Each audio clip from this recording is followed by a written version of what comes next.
I'm going to do a video on the RayChem FTC-P fast track component power. Heat trace world, we call it a power connection. So it's from heat trace to building wire. You'll want to look at the instructions and actually measure for your cutbacks because it makes a difference. So there's all the parts. Comes in this bag. Comes with a metal stand. This metal stand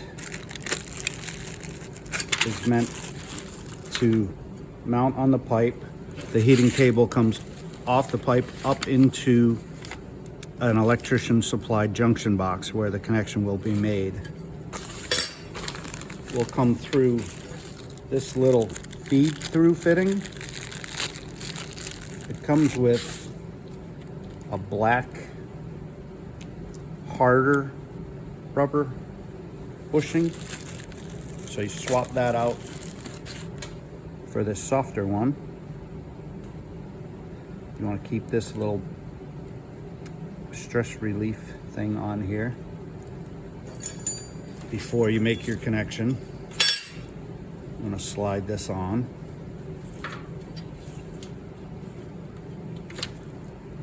It's got a little taper to it that goes towards the aluminum. And then that just slides right through there. Slide this guy up.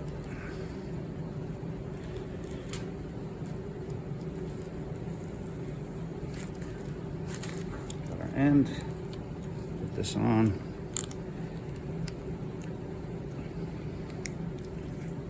And just loosely put it together. I like to do this before it gets put into the box. A little waterproofing O-ring, I guess. I'm not sure the proper name for it. Goes on there to seal into this. Go on here, junction box on top. So we're just going to do the stripping part on the website. I'll put a link to this piece that we put together. It kind of calls out the different things that you might want to know about for this kit and for the heat shrink splice and T kit. How to test, a place to do all your testing. I'll put a link to the test video, and this is the insulation resistance or megger that we use. So we're going to go by the factory instructions, and we're going to do an end seal first. So the end seal is the little white thing that comes in the package.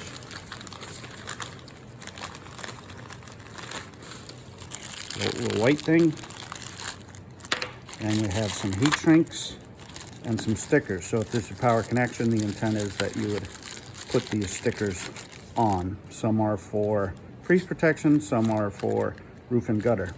This product can be used for several different products that are listed on here, what they're listed for. So we're just going to do an end. I'm going to measure back 1 inch and cut the outer jacket at 1 inch. So we'll measure it there. I do a light cut across like this. Be very careful. Do not push hard when you do that. Just a light cut. And then I like to use the tip of the knife, and then we'll give it a bend.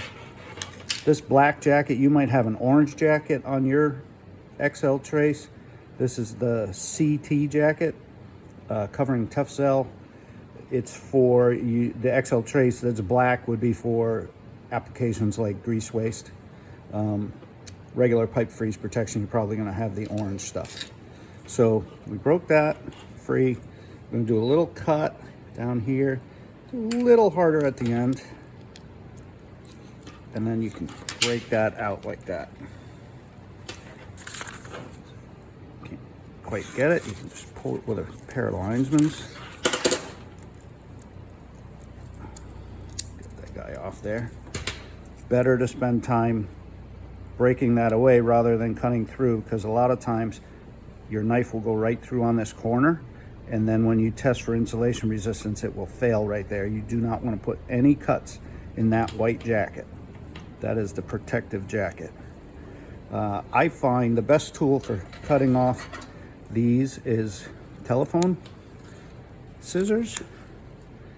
Does make life a little easier, but you certainly could get in there with a good pair of linesmans. Cut that off there. Make sure that none of these strands are up here. And you just take this end seal. It's filled with a plasma that keeps the water out. I'm going to push that on, and it cannot come back off. That's a one-time use. If you see some of these with tape, probably means they tried to push it on the end before they took off the outside. So that's all you need to do for the end. Now we're going to do the power part. We're going to go and we're going to look at our measurement distances. So right here, it's going to tell us go 6.5 inches back on the outer jacket. Now this is important because these are going to have to line up at the right length. I'm going to go back 6.5, right about there. Again, I like to use the point, break it, do the other side, break it. Now when you're going for this one, you're going to have to use this braid inside here. So starting here, I'm going to go, if you feel the braid, you went too far. And then again, as you get to the end, you can cut just a little deeper for that last 1/4 inch to get you started. The outer jacket started breaking. Get a little bit on there, grab it, and then I just roll it back like this. I'll split open, come right off of there. Now, if you want to get this braid off, you can unravel it all, but one of the quicker ways to do it, which is trying to be depicted here, I don't have my screwdriver readily available, but we're going to lightly open up a hole here without poking into that white jacket. Just kind of keep working that thing around. Strands out of the way. And if you keep pushing the heater up like this, we're going to try to separate this until it pokes through. I keep sort of rolling it forward. You can stick your screwdriver or something in here and kind of pull it out.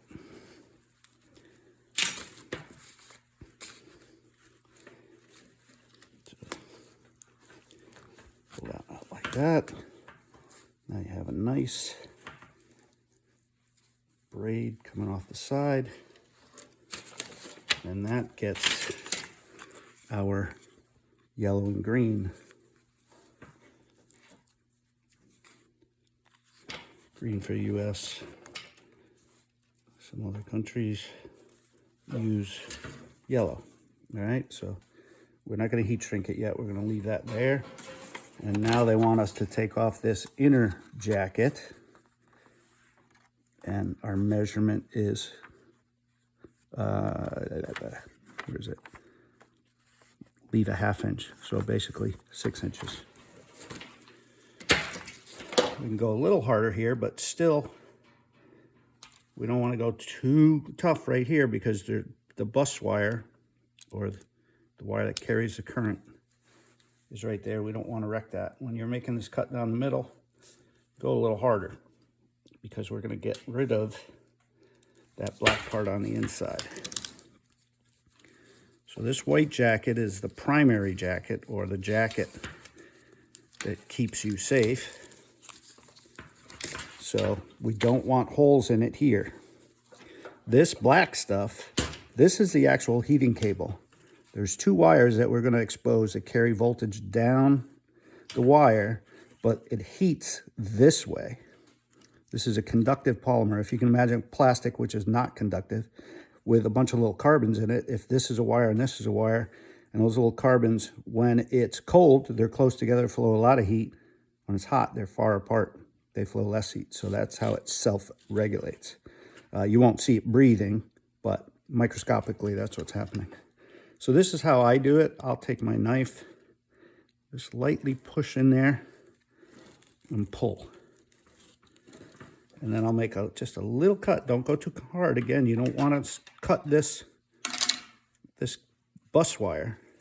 If you take that and you move it that way, you can grab it with your linesman and just pull.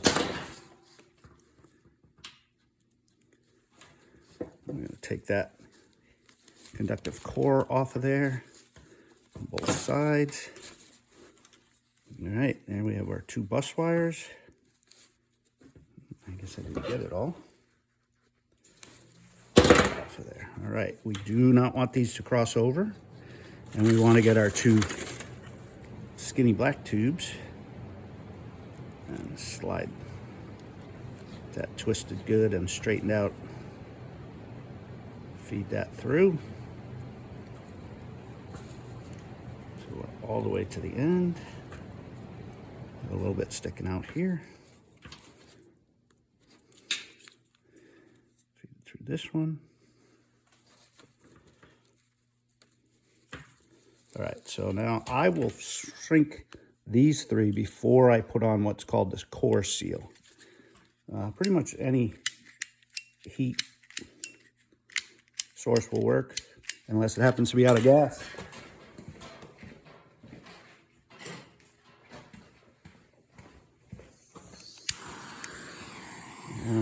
Keep the flame moving.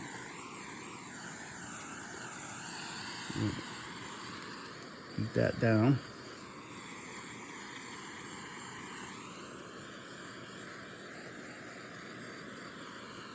Put this guy up. Get that in the picture. All right, so those guys are on there.